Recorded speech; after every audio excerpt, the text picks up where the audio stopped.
All right, everyone. In this video, we're going to discuss proton equivalence. We're going to do some examples of determining topicity, homotopic, enantiotopic, diastereotopic. And then after that, in the next video, we'll talk about determining how to do number of signals for an overall structure. So remember that for protons to be equivalent, they have to have identical magnetic environments. This means that they're in the same local magnetic environment and experience other atoms/groups similarly. For protons to be non-equivalent, they have to be in dissimilar magnetic environments. And here's the crux of the matter. In order for protons to be equivalent, they have to have the same environment constitutionally and stereochemically. And if protons do not have the same environment, either be it constitutionally or stereochemically, they would be non-equivalent. So when we start to determine an enantiotopic, homotopic, diastereotopic, the very first thing that it'd have us do is analyze constitution, and then if need be, we'll analyze stereochemistry. For protons to be equivalent, looking at the far left together here, notice the protons would have to have the same constitution. That means that they're equidistant relative to other atoms/groups. Here, these protons are on different carbons, yes, but they're equidistant to the carbon bearing the bromine. And if protons were on the same carbon, like we see to the right here, they would have the same constitution. All right, so we have the same constitution. If we now look at stereochemistry, yes, there's a hindrance in rotation because of the ring, but each of the hydrogens in this far left example are seeing the bromine in a cis fashion. That means they have the same stereochemistry as well, net result. Now, we could say, based upon their constitution and stereochem being the same, that they're an equivalent proton type, and equivalent proton types can technically be subdivided into enantiotopic versus homotopic, which we'll discuss how to do on the next page. For right now, let's say equivalent protons have the same constitution and the same stereochem, net result. However, if we look at the far right example, you'll notice that these protons have a different constitution relative to the bromine. If their constitution is different straight up, there's actually no need to look at their stereochemistry. If protons have a different constitutional relationship relative to other atoms/groups, they're just simply non-equivalent. Now consider this other situation of non-equivalence. Here the protons are on the same carbon, they're equidistant, same constitution. But because of the hindrance in rotation to the ring, imparted by the ring, these protons are actually going to sense that bromine differently from a cis-trans standpoint. That is to say, if we kind of drew the ring differently, kind of off kilter here, the H on the top of the ring is going to see that bromine slightly differently than the one from below. And that's enough to cause micromagnetic differences in the magnetic environments and cause those to be non-equivalent protons, specifically in this context where we have the same constitution but a difference in stereochemistry net result. We call those protons diastereotopic. Okay. So as we analyze if two protons are equivalent or non-equivalent, we first look at their constitution. You can even just abbreviate with C, and then we look at their stereochemistry. If their constitution is different straight up, simply non-equivalent. If they have the same constitution but a difference in stereochemistry net result, then they're diastereotopic. And if we have the same constitution and same stereochemistry, from there we'll actually have to use deuterium swap to figure out how to, discern if our protons are homotopic or enantiotopic, which we'll discuss shortly. But that's kind of the overview on determining equivalence. Okay. So then I guess, the next important question is, well, what creates a difference in stereochemistry? What can create diastereotopicity? And the answer is hindrances to rotation. So there could be maybe a restriction in rotation created by a ring structure, or even a hindrance in rotation created by a double bond. So if you're looking at the far left example and the far right example, there's a restriction in rotation because of the ring in the far right example, a restriction in rotation imparted by the pi bond in the far left example. You'll notice that in the far left example, these protons have different groups that they're cis and trans to. That's enough to make them diastereotopic. They're on the same carbon, same constitution, but their stereochem is net different. In the far right example, because of the hindrance in rotation of the ring, these protons, while they have the same constitution, will see the methyl group there different from a stereochemical standpoint, and that makes them diastereotopic as well. Then the other instance that we can have that creates diastereotopicity is when there's a pre-existing chiral carbon. Let's consider the context here of maybe this structure without that NH2 group, without the chiral carbon identity. The hydrogens indicated here would now be equivalent. I would say that their constitution is the same, and then stereochemically, while they're on different salt and dash wedges, there's going to be free rotation because of the straight chain. And as long as there's free rotation and no chiral carbons, their stereochemistry will net result be the same. However, if you have free rotation and a chiral carbon present, that's enough to now cause these two protons to be diastereotopic. I believe for the sake of Beaver's class, you really won't see that second scenario much, this idea of existing chirality, but nevertheless, I felt it relevant to include for us today. Now, let's say you go through that constitution and stereochem process and you say that two protons have the same constitution, and second level of analysis, they have the same stereochemistry. From there, we're going to have to go to do deuterium swap to figure out if the protons are enantiotopic or if they're homotopic. Now, quick friendly reminder, when it comes to determining R and S, deuterium has a higher priority than hydrogen, but it would lose to carbon. And when we go through this deuterium swap process, just to illustrate that process, it's like imagining you take your structure, make two versions of it, and then in one structure, you put deuterium in for the hydrogen, and then for the other structure, you swap deuterium in for the other hydrogen of relevance. Okay, that's just what the deuterium swap process is. Now, let's say that you're doing the deuterium swap process and you generate a chiral carbon anywhere in the molecule. Okay, let's make that stipulation. Generates a chiral carbon anywhere. And you do the configuration of those chiral carbons and you get opposite R and S. That's how we arrive at the answer of enantiotopic. For example, here, when I swap in the deuterium, I make a chiral carbon directly where I added in the deuterium. If I did the priorities, I have 1, 2, 3, that's clockwise R. If I then do the deuterium swap on the other side, for the hydrogen, I get priority 1, 2, 3, that's counterclockwise S. Now, if I am directly getting a chiral carbon where I put in my deuterium, I really only need to do the configuration there. You'll notice the carbon bearing the bromine, technically also a chiral carbon, but if you're making a chiral carbon directly where you put in the deuterium, you only need to do the configuration there. And I get opposite R and S, which means that those protons are enantiotopic. So in that first example, to really accentuate this, I made a chiral carbon directly where I put in the deuterium. In the second example, I put in the deuterium for my hydrogen here, and I'm not making a chiral carbon directly where I put in the deuterium. However, I am over here. And that's why I say we can generate a chiral carbon anywhere. It doesn't have to be directly where you put in the deuterium. It could be elsewhere. Now, notice that's now a chiral carbon. If we did priority, we have 1, 2, 3, counterclockwise S. If we then do deuterium swap for the other hydrogen of interest, we get priority 1, 2, 3, that's clockwise R, opposite R and S. Those are enantiotopic protons. Protons in question are enantiotopic. Okay. Now, the way that we'd arrive at the answer of homotopic is if deuterium swap just straight up doesn't generate a chiral carbon, or if deuterium swap does generate a chiral carbon, then the configurations that we get as we do the chiral carbon would be the same, RR, SS. In other words, when we got enantiotopic, we created a pair of enantiomers, right? We got opposite RS configurations, enantiomers. Whereas when you do deuterium swap and arrive at the answer of homotopic, you'd be generating the same molecule. So for example, down here, when I do deuterium swap, I'm not generating a chiral carbon where I put in the deuterium or anywhere else, really. And same is true over here. These are identical molecules that produce the same molecule. We can arrive at the answer of homotopic by not generating a chiral carbon anywhere. Or if we do generate a chiral carbon, we get the same configuration. Okay.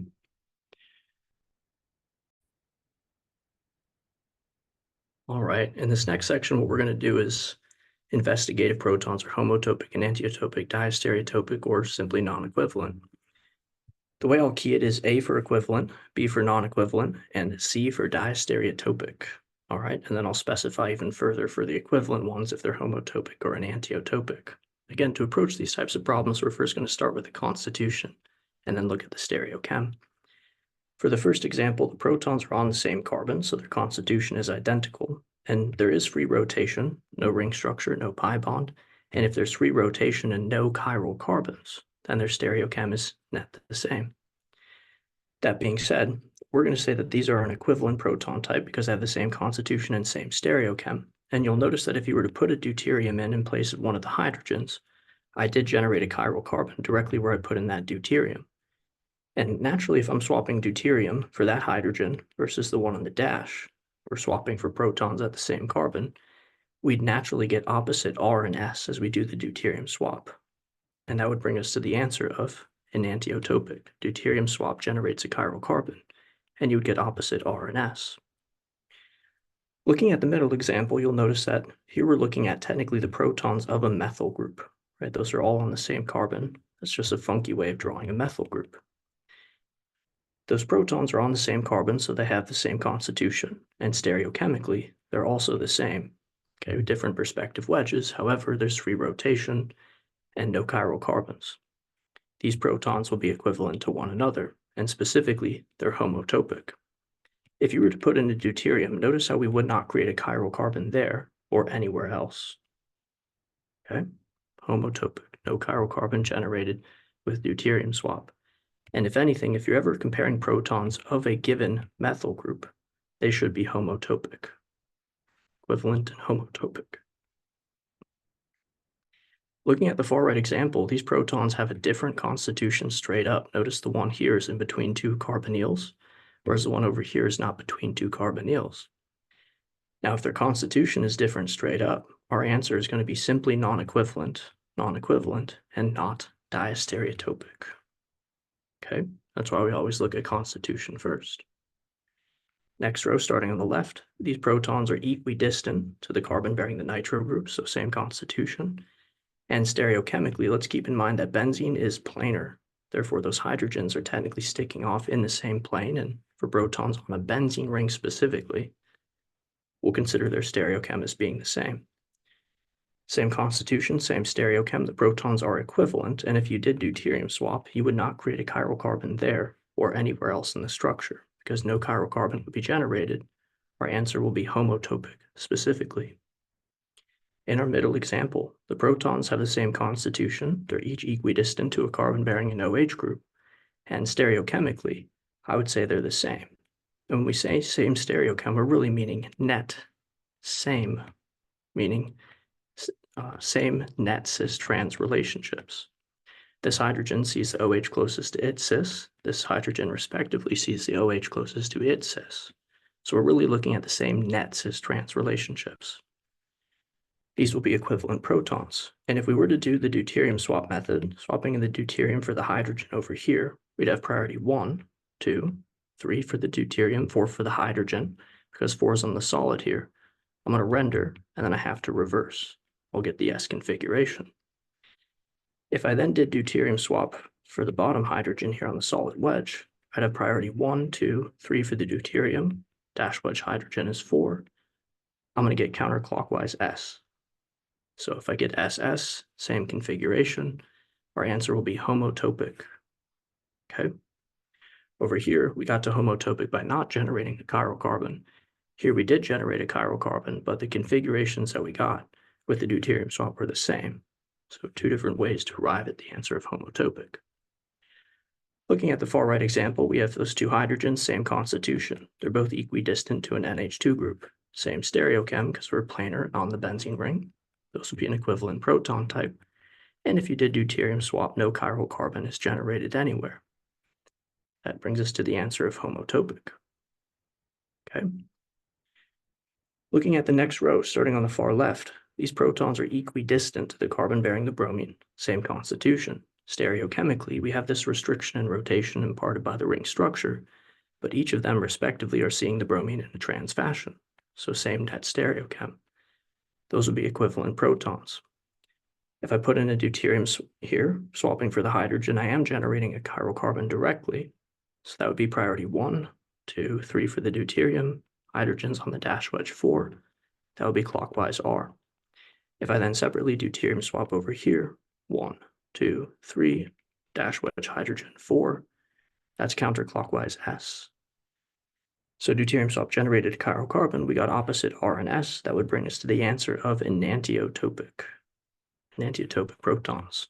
Looking at the middle example, protons have the same constitution. From a constitutional standpoint, they're equidistant relative to the carbon with the bromine. But stereochemically, you'll notice that they're different. We have a restriction in rotation This hydrogen sees the bromine trans, this hydrogen sees the bromine cis. And because of that difference in stereochemistry, they will be diastereotopic protons. Same constitution, different stereochem, net result. And looking at the far right example here, we have protons having the same constitution, equidistant to the carbon bearing the fluorines, and then stereochemically, I would say they have the same stereochem. They're each seeing a fluorine cis and a fluorine trans. So we do the deuterium swap method, deuterium for the right hydrogen, 1, 2, 3, dash wedge hydrogen is 4. That would give me counterclockwise S. If I then look on the right side, left side, swapping in the deuterium for the hydrogen there, I get priority 1, 2, 3, hydrogen is 4. So it looks like it's R, but I'm going to have to flip it to S, given that the hydrogen, fourth priority, was on the solid. Deuterium swap did generate a chiral carbon, but configurations are S and S, same configuration. These are equivalent protons, and specifically homotopic protons. All right. Last row, here we go. On the far left side, the protons are on the same carbon, so that means they have the same constitution, both equidistant to the carbon bearing the OH constitutionally. There's a restriction in rotation, and one of the hydrogens is seeing the OH cis, the other is seeing a trans, so there's a difference in stereochem, net result. Same constitution, different stereochem. That would make those two protons diastereotopic. Diastereotopic. Middle example. Same constitution, protons are on the same carbon, but they're going to have a difference in stereochem, net result, because they're seeing groups differently from a cis-trans standpoint. That also brings us to the answer of diastereotopic. Same constitution, different stereochem. And in the far right example, the protons are on the same carbon of the alkene, so same constitution. Stereochemically, I would say they're seeing the same thing in terms of the same groups being cis versus trans relative to them. Same constitution, same stereochem, they will be equivalent. And then specifically, if you did deuterium swap, you would not generate a chiral carbon there or anywhere else in the structure. Therefore, your answer would be homotopic. All right. Now, I went through that pretty quick just for time's sake, but if you need to go back and look at any of those examples, please do so when we're determining equivalence. First, analyze constitution and then stereochem. Remember, things that can cause differences in stereochem would be different cis-trans relationships on alkenes or different cis-trans relationships on a ring structure because of other substitution of the ring. If the constitution differs straight up, they're simply non-equivalent. Same constitution, different stereochem, diastereotopic protons. And if we have the same constitution, same stereochem, from there we would go through the deuterium swap process. If deuterium swap does not generate a chiral carbon, that's one way to arrive at homotopic. If we do generate a chiral carbon, but we then get the same configuration, RR, or alternatively SS, our answer is homotopic. And to arrive at the answer of enantiotopic, we have to do deuterium swap, generating a chiral carbon anywhere, and we would get opposite R and S configurations.